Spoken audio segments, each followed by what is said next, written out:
Hello, everyone, and welcome to Inspiring Hope, a show that shines the light on people who are making a difference in our world. And today, as your host, Lois Herman, I've invited my associate, Scott, to be with me because we have some very interesting insights into past lives. Now, many of you are aware that there are a lot of people who talk about past lives. What we have discovered in the many years of doing this work is that past lives are significant. If they pop up, there's a reason. The challenge is discerning, is this past life my past life, client's past life, or the past life of a spirit around the client? So Scott's got a fabulous story to share, and then I have dozens, but I have one in particular that I'd like to share about a true past life. So Scott, I'll let you lead on. All right, happy to be here. Thank you, Lois. My story, let's see here. My story came to light really just a few weeks ago. I was decluttering at home and going through some boxes and found one box that had from my childhood school days reports and papers and other things that, had kind of just moved from house to house along the way. And I started going through there and I was kind of fascinated by what I was finding and, tripped on memory lane. And one of them was a report that I wrote when I was in sixth grade, so like 13 years old or so. It was on Marco Polo, and I did it with another classmate. We wrote this report together. I was looking through it and some of the photos, the images we had in there, and thought, that's interesting. Even back then, I knew that my sole desire was to be an adventurer, to be an explorer, to be a traveler, and then I began a lifetime of doing all of that over the last, 40 years or so. So I didn't think anything of it. Continued on with the organization and kind of put it back in the box and, done.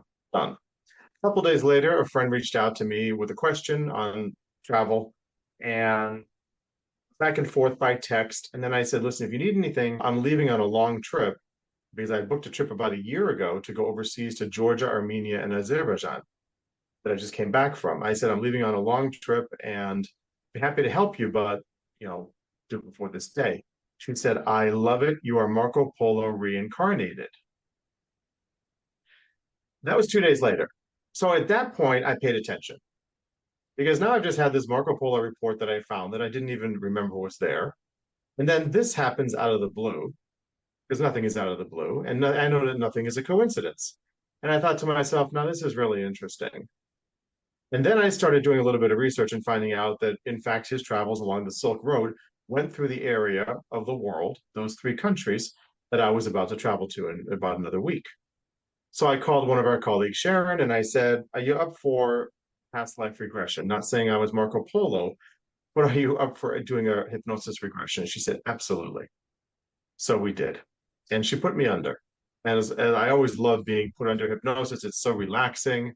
And you never know what's going to come up. And this is where it's so important for us to, well, during the process, you never know what's going to come up. But after, I'll mention how it's so important for us to pay attention to what happens around us. Okay. We're going to me to pause there or continue? Keep going. I love it. All right. So I'm under hypnosis and I start to see certain things. And sure enough, I see this man who is working with Marco Polo during the travels. They're at a camp. This is in 1200 and something, right? 1280s or whatever. Quite a long time ago. And they are, going from place to place. They're on their travels. They're merchants, etc., trading. There was this person worked there, and then the travels happened. They came back to Venice. The group came back to Venice. This particular person found out his name was Nuno. That's the name that came through. There were some really tragic situations that happened in his life. And when he got back to Venice, Venice, Italy, where Marco Polo started from, but Nuno joined the trip at some point along the way. He didn't start in Venice. Anyway, there was some tragic thing that happened, some tragedies. Went through a massive depression, very sad, ultimately hung himself from a bridge in Venice. And when you're under hypnosis, we can see all of this. So I'm communicating what it is that I'm seeing. And then what became evident through the hypnosis experience that Sharon facilitated was that he never went into the light. He stayed earthbound for 700 plus years. Hmm. And I was in Venice, Until. 1993, 94, somewhere in that area. I went there multiple times. And I walked across this bridge. And then after this all happened, a couple of days ago, I was thinking, well, now isn't that interesting? Because I had some connection clearly to Marco Polo some 10 years earlier when I wrote this report, didn't know anything about it. Anyway, that spirit, his spirit attached to me. Mm-hmm. I pause here. Mm-hmm. If you like, I think that this is really important to note that not all past lives are our own, and that is the preponderance of information and what we have documented over the years is, yes, you go into this thinking, oh, this was my past life. It's because the spirit wants to tell their story. And so this spirit that attached to you finally had an opportunity to tell its story to someone who was caring enough to listen, and you did. So it's fascinating the insight that you got from the hypnotic journey. Really very powerful. So what happened? Yeah, incredibly powerful. And you're absolutely right that he wanted to tell his story. He didn't, he was very lonely, very sad, had obviously committed suicide, and wanted to tell the story. And so what ultimately happened was he did tell the story. He felt better. Somebody came from the light. Now, what's interesting is there was a betrayal. So what happened is there was some tragedy. There was tragic events that happened in his life, and there was a betrayal from Marco Polo with this person, worked for him. Okay. Ultimately, he came from the light. Marco Polo Marco Polo did. Okay. came from the light, yes, to apologize and also to bring him into the light. So the beautiful part is that there was healing. Not only did Nuno leave me in my energetic field, he'd been there for what, some 30 something years, he also went into the light, and now his soul can experience all the healing that it could have experienced for all these hundreds of years. So that was incredibly beautiful. It was incredibly beautiful. And then what happened is I went on my trip. So I went on the trip and I learned that, yes, in fact, some of the places where I was visiting were places where Marco Polo had journeyed. He and his people had been. So Mm-hmm. that was clear. I knew that, kind of knew that before, but I did learn that when I was there talking to the people in the local countries. What also happened, part of my trip was a hiking trip. And along this journey, stray dog, there are quite a few, a stray dog showed up at one of our camps. We had a small group. Interesting as I say that, that's the whole scene that was there in the hypnosis journey. I saw a camp. I didn't even think about that. I saw the men in the camp as they were moving along, right, with their caravan and all of that. And now I'm thinking, oh, that's interesting. See, now this is the beautiful part about it. When you tell the story again, or when you think about the story again and make notes about it, then you start to connect even more dots. I'm doing right now. This is real time. So this stray dog showed up in our camp on the morning of the third day and followed us. Now, we had no idea where the dog belonged, who the dog belonged to. The dog followed us hiking up and over a mountain pass we hiked, I think, 13 miles that day, followed us to the next camp, stayed with us in that camp, was our protector in that camp. In the middle of the night, was barking at something. It could have been a fox, could have been a wolf, something else, right? But the group all felt that this dog was our protector. It was fascinating. Hiked with us the entire next day, another 12 miles or so, to the next camp where he met another dog. Okay. The second day, the second full day of hiking, so now this dog has basically been with us for 2 days and hiking 25 miles. That's pretty significant. Of Yeah. course, we gave it food and it was very happy, and it was the most gentle, really sweet dog. The second day, one of the guys that we were hiking on our hiking in our hiking group said, "Hey, Polo." I said, "What are you saying Polo to?" He said, "Oh, Michelle named the dog Marco Polo." I didn't know that. They might have been hiking in front of me or behind me the day before. I had no idea that they named the dog Marco Polo, or Polo for short. And I was like, and I didn't share the past life experience with them in the moment. But it's like just like a mental note to self, a data point like, wow, there's another real time confirmation of what happened. Because after I came out of that hypnosis session with Sharon, we're discussing it, and she had her notes, and I had my mental, my memory. There is a tendency for the mind to sometimes dismiss or doubt, or maybe just say, "Oh, maybe I made that up. Mm-hmm. Maybe that's not true." But now, when I learned that this dog who found us in the camp was named Polo by somebody else in the group, I'm like, that's pretty amazing. And then the trip continued. However, a few weeks prior, my entire return flight schedule had changed. And again, I wasn't connecting the dots until the day that I was flying out. And I was flying from Azerbaijan, from Baku to Istanbul, and then from Istanbul to Venice, Italy. Not only to Venice, to the Marco Polo International Airport in Venice. And Venice is a very unusual airport to make a connection. Rome, yes. Milan, yes. There's other airports in Italy that are much more suited for connections. Venice is not. Venice is a very, very unusual place. However, due to some schedule changes, that is the routing that the airline put me on. And so I sat there on the plane, taking off, landing in Venice, and then taking off from Venice and saying, Nuno, I'm happy that you're where you need to be. Marco Polo, thanks for everything that you did for the world. And let's just close this out. That's right. And then onward I flew to the United States. What an incredible journey, an incredible story. And the spontaneous connection that you had with the fact that you were the small group, possibly staying a similar Marco Polo probably traveled with a small group along that same byway. Wow. He did. He actually, what I saw in the under hypnosis was 6 men. Mm-hmm.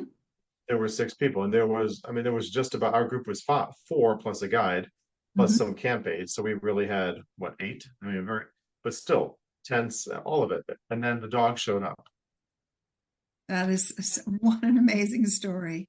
What an amazing. It's amazing, especially because I didn't book the trip because I wanted to go to a place that Marco Polo had been. I booked the trip because I wanted to go on hiking. I wanted to hike in the Caucasus Mountains in Georgia. Okay, that was all. But then just prior to that, this was all like 2 weeks prior that all of this happened. Mm-hmm. And I'm like the timing is impeccable. It's interesting how Nino, is that what you called him, Nino? Nuno was the name that came through. Nuno may have been aware as you were planning, thinking that, oh my gosh, that's my home. So that could well be why all of a sudden this presence started coming forward. What happens typically, what I've experienced, the spirits are around you, but they're not right around you. That they're hanging around. They're in the shadows somewhere. They don't always make themselves known in different ways. But because you were busily now planning this journey, all of a sudden these awarenesses start popping up, and Nuno could well have been instrumental in helping these synchronistic events happen in order for you to be aware of him and help him, because at some level they know that we can help them, right? Oh, and that's the important thing, right? He came to me some 30 years ago. Mm-hmm. I didn't know anything about this work back then. Mm-hmm. I wasn't a certified hypnotist back then. I wasn't on the energy clearing team, but he knew. Mm-hmm. He sensed it. Energetically, he probably knew this person, Scott, is a vehicle because time is irrelevant to the spirit in the spirit world, right? 700 some years, right? Yeah, he's hanging around 700, God knows where beyond Venice, but he probably sensed that this is a way for me to move on. Mm-hmm. Didn't know when, didn't know how, but all the pieces fell into place over many years. Wow. It's fascinating. That's fascinating. The past life, the spirit lives are really fascinating. And as I call it, we used to call it spirit release technique. I now call it spirit rescue, because we're helping them to transition. Most of these lost souls are just, they're just that, they're sad, they're frustrated, they're just lost. So helping him to transition, and then he gave you a gift of letting you experience what it was like to be on a trip, much like he would have experienced so many years ago. Brought along Polo the dog. With Polo the dog. What an incredible story. It truly is. Right. We We, can't make it up. I wasn't talking about Marco Polo in front of the other group members. no. And you know what's really interesting? We do a lot with the spirit world. This is a special story because of all of the synchronistic events that happened and the confirmatory messages and insights that came through. Most of what we find are spirit lives. However, there are times when the spontaneous past life will come through, and what we have to be able to do is to discern the difference. So we just, seriously, just this past week, had a client who we were doing energy clearing on and recognized that there was a block in her energy. And one of the things that she talked about was feeling somewhat lethargic, something felt off, didn't know why, didn't have her zest for life. She spontaneously went into a past life that was a true past life. And what's very interesting about past lives, it's not like, oh, la la, who was I? It is, why is this soul memory? Because that memory from lifetime over lifetime comes through. Why is that memory coming to her now? And it's to come to be able to heal it. So she went through the experience of what happened with her. It wasn't a tragic life in that she lived a very happy, healthy life, well-to-do, kept, but had no purpose or mission. So she had a sadness. She ended up taking her life. But in that process, she did go into the light. So all these people say that, oh, if it's a suicide, they don't go into the light. That is not always true. That woman, her soul, that was her memory, boom, into the light, because she was done with this life where she did not have a mission. She is a purpose-driven person. And so it gave her an awareness of why there was this sense of sadness, lethargy, hopelessness that was coming over her, also why her back was bothering her. But anyway, in helping to understand and heal the memory of that past life, it freed her to reset to her now purpose. So past lives, spirit lives, they're all significant for different reasons, for different people at different times in our life. So it's really, it's a wonderful journey to explore. If we have a memory or a predilection for some period in history or some sort of like the Victorian era or something that we have a real fondness for or a passion for, exploring why is this happening? Is there a part of me that lived in that time that needs to understand it? Or if there's a fear that we have, oh, I can't speak publicly, there's this real problem. If it's not something that happened in this life, it may well be something that happened in a prior life, or it could be a spirit. It's just always fascinating to uncover and discover the mystery. Right, Scott? It is. It's very, and it is 100%. It really keeps my interest, whether I'm the one under hypnosis or I'm the one facilitating the session, because it is just fascinating. Mm-hmm. And as you're speaking, it's making me think of somebody that I know. I've not worked with this person, not a client, but an acquaintance who has an incredible connection and love of the Titanic. Mm-hmm. And has dreams about the Titanic and sees the stateroom and saw the stateroom number in his dreams. And it's making me think, that person would be a phenomenal candidate, most likely, for past life regression. Could be his own, could be a spirit. We don't know. But it's not like it was a one-time thing. It's just this incredible love and affinity for anything related to the Titanic. Yeah, now I have an interesting story that I share about the Titanic. I had a very dear friend, Nancy, who has since passed, but Nancy had a fear of water after dark. She grew up on Nantucket. She loved the water during the day, but not after dark. She would not go out on water after dark. And she also had a constant state of cold, always cold, dressed in layers, always cold. So the first time that I did the session with her was many years ago, and she went down on the Titanic. She got the name of who she was. She went to the manifesto, because you can do that, found the name and confirmed, yeah, she went down on the Titanic. The challenge was the fear of water after dark, and the coldness didn't go away. And there was another piece to this, in that she was attached to her, she called him her husband at the time, and they went down the Titanic together. Okay. Oh. Now, fast forward several years, I'm wiser. I know more about how to discern, is this a true past life? Is this not? She now has a new man in her life, but she feels drawn that she can't give her heart fully to this new person, because she still has an attachment to her husband. We go back into the journey, and sure enough, she goes down the Titanic. However, the spirit of the woman that went down in the Titanic did not go into the light. The spirit of her husband did. So she attached to her husband. And when her husband came to be with Nancy, she then, in order to experience life with her beloved, attached to Nancy. So she could experience life with her lover. So when we figured this out and helped the woman into the light, who did die, and she was the one on the manifesto, it wasn't Nancy. But Nancy's husband went down with his lover. Anyway, once we... Which was her. Yes, the spirit went down the light. The spirit, right? The spirit, and then the spirit then attached to the husband. Yes. Who went into the light? Yes, he went down the Titanic, but he went into the light. So okay, she didn't, probably be extreme fear or something, right? Correct. So then when people reincarnate, the spirits will find you.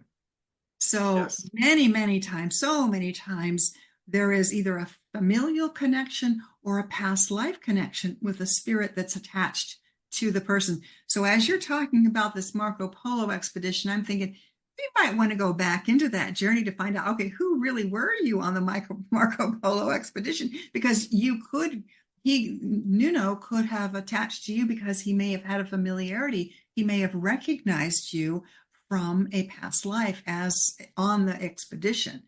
So that's what happens, is the spirit, they're in that in between, and somehow they find the soul again and attach to the soul. So she was attached to Nancy's husband, but it's no fun being with the man. She wanted to be the woman with her husband. Does that make sense? Well, to experience the physical in real life as much as she can as a spirit, but still. Yeah. So she was the one causing the disturbance and not wanting Nancy to give her heart to this new man. Once we helped the spirit to transition, Nancy was free. This whole thing about the cold went away, and she was free to give her heart to this wonderful new man in her life. Amazing. Mm-hmm. I've said it before, I'll say it again. There is so much more in the world that we do not physically see, that really that affects so much, or almost everything in this world, this physical world. Mm-hmm. It's incredibly powerful. It is. Now I have a question. Maybe you have an answer, maybe you don't. The spirits, any one of them, right? The one that you described, the one Nuno, the one that's been hanging around for 700-ish years, right? Have you ever gotten the sense that they travel, like move from location to location? Or I guess they can, in a sense, right? Because if they're going to follow somebody, like say I pick up and I move to Beijing, the spirit will stay with me, Mm-hmm. right? And oftentimes they don't necessarily need to be where they died. Correct. Especially if it's a traveling spirit. This was an expeditious spirit. If they attach to the person, they will oftentimes stay with the person. There are spirits that will attach to a place in the land. So many times we will find a spirit that's haunting a house, but the house is a more modern house. The spirit was there in the land from maybe a hunting injury before the house was built, or maybe it was a native spirit that was there before the house was built. So it's not always the house itself. The spirit may be married to the land, attached to the land, or it could well be the spirit of somebody who doesn't want to leave their house. So there is definitely that as well. All right, that's interesting. Yeah, and as you mentioned that when Marco Polo did come down to bring Nuno into the light, Marco Polo actually thanked me and said, "Thank you so much, not so necessarily for taking good care of him for these years, but because I've traveled a lot, right? But for showing him so much more of the world that he never saw with me." Oh my goodness. Yeah, isn't that fascinating? That's pretty special. Yeah. Right? And I'm Yeah. like, So wow, there was that's a pretty cool. I had a little familiarity. tag along. Yeah, there was a familiarity that you had with Marco. So maybe sometime we can go in and find out what was your true past life with Marco. That's a good Maybe you, point because, well, because I wrote the report when I was 12 or 13 years old, some, 10, 15 years earlier. Mhm, So there was definitely something brewing in my world or there in my orbit about. mhm. Be But aware. again, to go back to the signs or the breadcrumbs, it's all because I saw the report, put it away, but then my friend said, "I love it, you're Marco Polo reincarnate." Then I thought, ding, ding, ding, there's something to investigate here. So the message is don't discard what and write things off as a coincidence because they're not. Mhm. Your soul is That's wanting my to tell you takeaway. something. Your spirit, the part of you that is eternal, is wanting to Yes, is giving you clues as to how you can facilitate another level of healing. 100%. Wonderful. Thank you, Good Scott, stuff. for sharing your journey. And, You're welcome. until next time, everyone, look up, stay positive, and be the light in someone's day. God bless.